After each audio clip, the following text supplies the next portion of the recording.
таҷрибаҳо исбот намуданд, ки одамони мувофиқи меъёр ғизо истеъмолкунанда солимтаранд нисбат ба одамони пурхӯр. афроди пурхӯр ва номунтазам ғизо истеъмолкунанда бештар ба бемориҳои меъда гирифтор мешавад.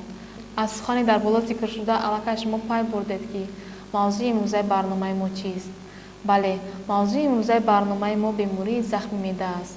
мо тасмим гирифтем, ки суҳбате дошта бошем сари ин мавзӯъ бо доктор Маҳмуд Кабирӣ.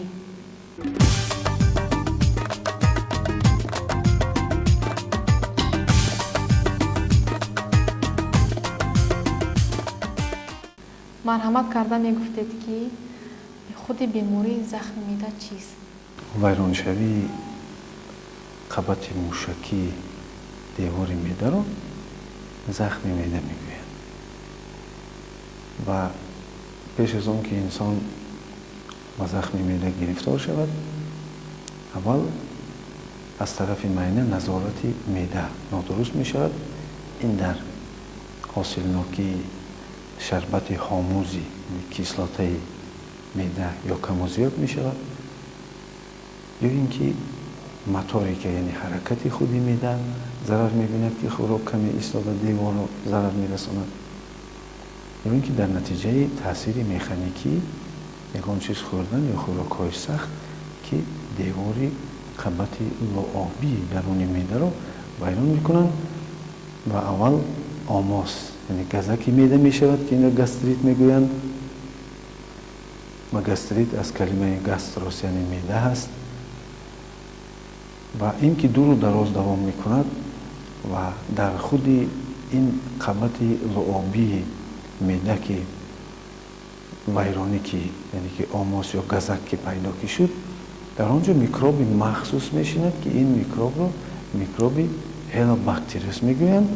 ва ин микроб махсус барои ба вуҷуд овардани захми меъда дар системаи ҳозимаи одам амал мекунад ва намегузорад он ҳосиле ки аз худи ҳамин микроб ҳосил мешавад ва он ферментҳое ки ин микроб ҳосил мекунад, намегузоранд ки меъда худашро, захмашро ёки бемориашро бартараф кунад.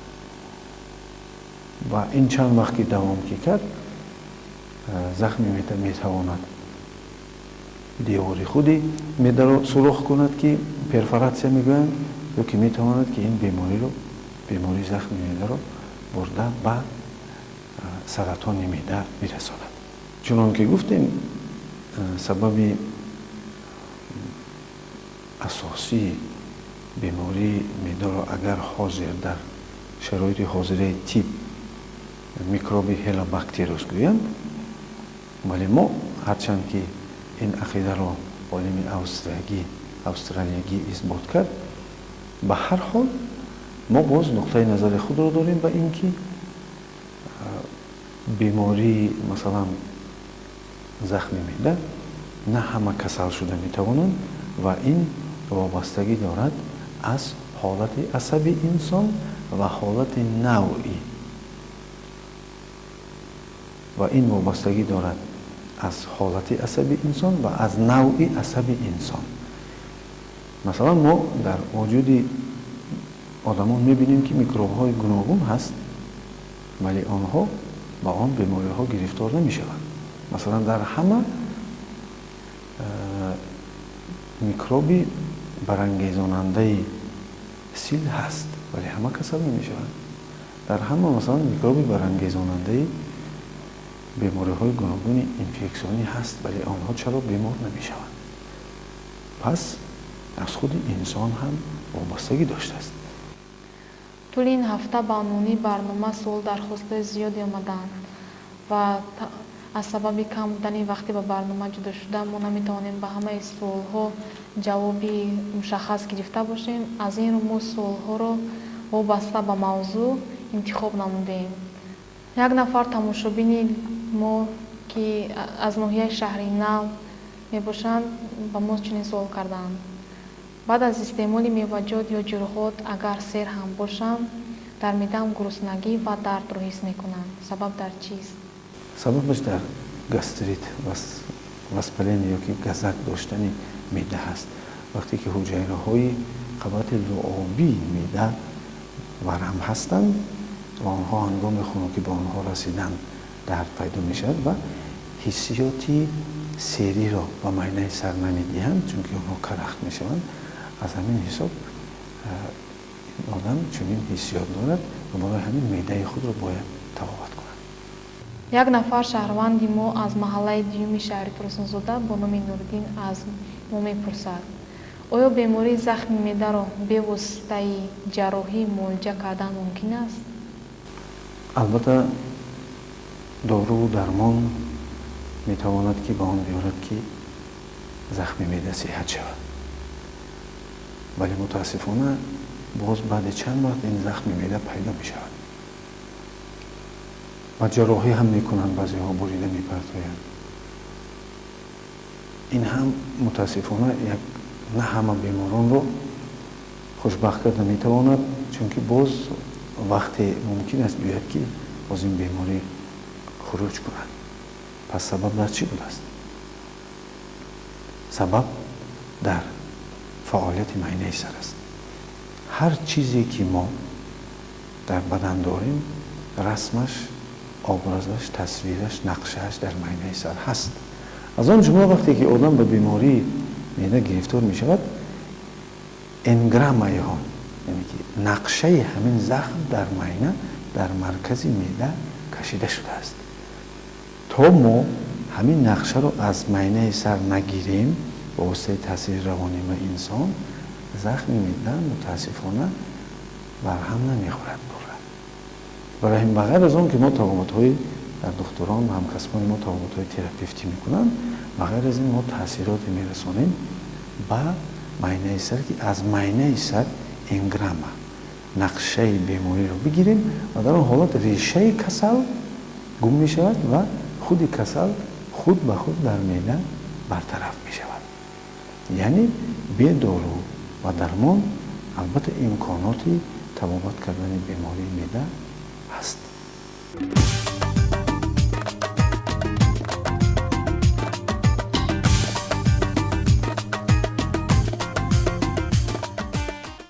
тамошобини дигари мо аз хоҷагии дӯстии шаҳри фурсунзода чунин суол кардааст: субҳгоҳон бисёр вақт дар даҳонам талхиро ҳис мекунам.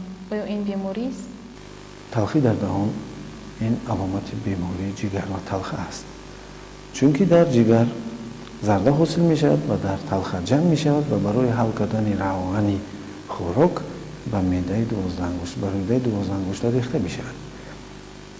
ё ки ягон пеши роҳи зардаро дар талха сангҳо гирифта метавонанд, ё ки газаки худи талха гирифта метавонад, ё ки дар худи ҷигар гардиш ё ки резиши зарда сусткӣ ҳаст, ин метавонад ки ба хун ҷабида шавад ва дар хун ки ҷабида мешавад, на ба он қадаре ки мо масалан дар пӯсти ӯ зардӣ бинем ё дар чашмони ӯ, вале ба он қадаре ки дар маззаи даҳон ин пайдо мешавад. برای همین تلخی در دهان این نشاندادی سرشوی بیماری جگر و تلخه است که پیشگیری به واسطه طبابت کردن ممکن است و البته پرهیز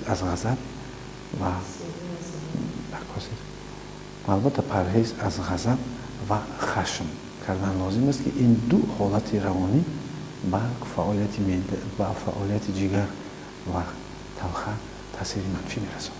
خورشید از ناحیه شهر نو: عروق بسیار مرا عذاب می‌دهد، چی باید کرد؟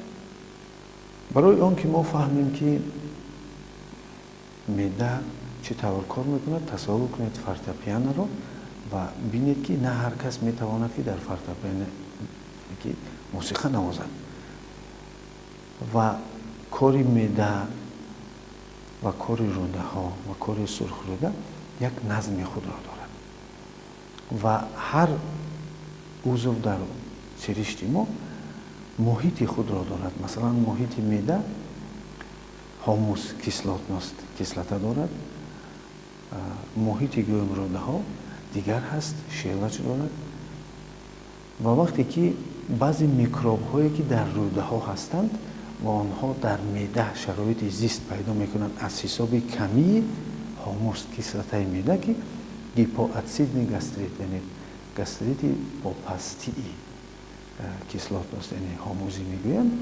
дар ин ҳолат микробҳои рӯда дар меъда ҳаёт ба сар мебаранд ва онҳо боиси ҳавобарории меъда мешаванд. вақте ки ҳаво зиёд дар меъда ҳосил мешавад, инсон аз меъёр зиёд ороғ мезанад. масалан, касе ки сер кард, мардум мо мегӯянд ки ороғ задӣ, сер кардӣ, яъне ки як ҳавои муайяне дар даруни меъда ҳаст. вале ин ҳаво агар аз ҳад зиёд бошад, пас микробҳое ки аз ҳисоби вайронии ҳолати иммунитети даруни меъда дар он ҷо зиндагӣ мекунанд, фаъолият мекунанд, онҳоро нест кардан лозим аст, ки онҳо аз рӯда ба меъда гузаштаанд.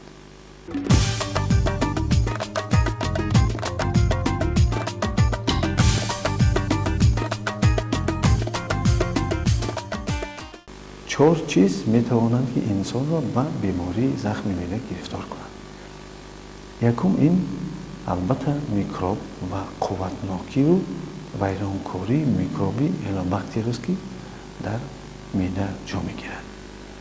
дуюм албатта ҳолати асабии инсон, ки ҳолати асаби инсон дар кадом ҳолат қарор дорад, ки метавонад таъсири худро ба фаъолияти меъда расонад. ва олимони равоншинос дар соҳаи тиб ба чунин хулосае омаданд, ки ҳасад метавонад ки ба фаъолияти меъда таъсир расонад, чунки маркази назорати меъда аз тарафи маҳинаи сар ҳам кори меъда, ҳам фаъолияти хӯрокҳалкунии меъда, ҳам ҳаракат ва ҳам худу хӯроки меъдаро марказе ҳаст дар маҳинаи сар, ки назорат мекунад. ва ин марказ бо маркази ҳасад, ки дар ҳама одамон ҳасад ҳаст, вале ҳама одамон онро ба шакли гуногун назорат мекунанд, метавонад ки ин марказ бедор шавад ва маркази назорати меъдаро таъсир расонад. тарафи дигар ин ҳолати конститутсионӣ меги ёки сеюм масъала ин масъалаи генӣ ҳаст, ирсӣ ҳаст, ки бисёр вақт метавонад ки аз ҳисоби ирсият аз падару модар, аз насл ба фарзанд мерос монад, ҳамчун беморие ки ба захми меъда оварда расонад. лекин ин маънои онро надорад ки касе ирсият дошта бошад захми меъда дар вай пайдо шавад, чунки чорум чиз лозим аст ки ирсият ба кор дорад. ин он аст ки инсон шароитҳое ки дорад, шароитҳои муҳити зисти ӯ ба он биёранд ки ин сабаби сустшавии иммунитет, қувваи масъунияти ӯ шавад ва микроби ҳелобактериусро ғалаба карда натавонад. ин чорум сабабе ҳаст ки шароит албатта ба инсон ва албатта тарзи ҳаёт ки инсон мебарад, албатта хурду хӯроке ки инсон дорад таъсир мерасонанд ва метавонанд ки ин бемориро барангезонанд. хушбахтона дар шароити Тоҷикистон институти донишкадаи гастроэнтерологӣ, яъне оид ба бемориҳои меъдаву рӯдаҳо аст, ки фаъолияти хуб карда истодааст. ва дар баробари ин боз тиби равонӣ ҳаст, ки мо бо воситаи таъсирот ба маҳинаи сар ва аз маҳинаи сар таъсирот ба маркази назорати меъда мерасонем ва аз дарун сириштро маҷбур мекунем ки қувваи масъунияти худро баланд бардорад ва қудратҳои қобилиятҳои тезтар сиҳат кардани он захмро баланд кунанд.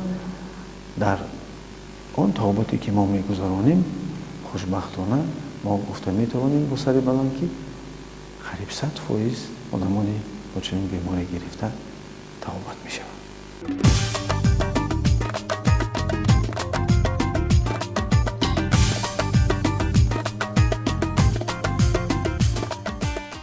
боиси хурсандист ки хело бемориҳои меъда дар ноҳияи турсунзода кам дида мешаванд ва ин албатта боиси хурсандӣ аст ва нишондоди он аст ки ин мардум ба саломатии худ диққат медиҳанд ва системаи тандурустӣ дар ноҳия дуруст ҷо ба ҷо гузошта шудааст. вале ба ҳар ҳол он шикояту аломатҳое ки масалан мо дар бемориҳо мебинем бисёр миқдори кам ҳаст. ин нишондоди боз тоза будани экологияи ноҳия ва хурду хӯроке ки мардум истеъмол мекунанд. ва каме ҳам бошад ин бемориҳо агар сар занад, инҳо аз ҳисоби эҳсосҳои манфӣ ва ҳолати асабонияти мардум шуданаш мумкин аст. бигузор мардум асаби худро эҳтиёт кунанд ва якдигарро меҳр банданд. гумон мекунам, ки ин лаҳза ҳамаи он бемороне ки ба табобати шумо ниёз доранд, заре ҳам бошад, ба худ аз барномаи мо манфиате гирифтанд. ман аз номи худ ва кулли тамошобиноне ки ин лаҳза барномаҳои моро тавассути оинаи нимгуни худ тамошо карда истоданд, миннатдории худро баён менамоям.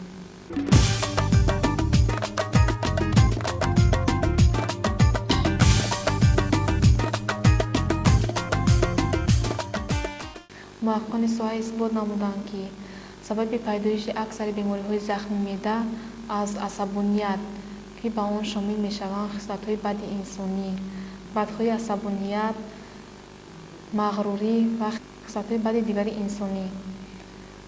албатта солимии инсон ба дунёи ботинии он вобастагӣ дорад. чӣ гуна ки инсон хислате дошта бошад, саломатии он ҳам ба он мувофиқ мегардад. яъне саломатии худи инсон ба дасти худи ост. асабҳои худро эҳтиёт доред ва аз хислатҳои бад даст кашед. бинандагони гиромӣ, барномаи имрӯзинаи мо ба анҷом расида истодааст.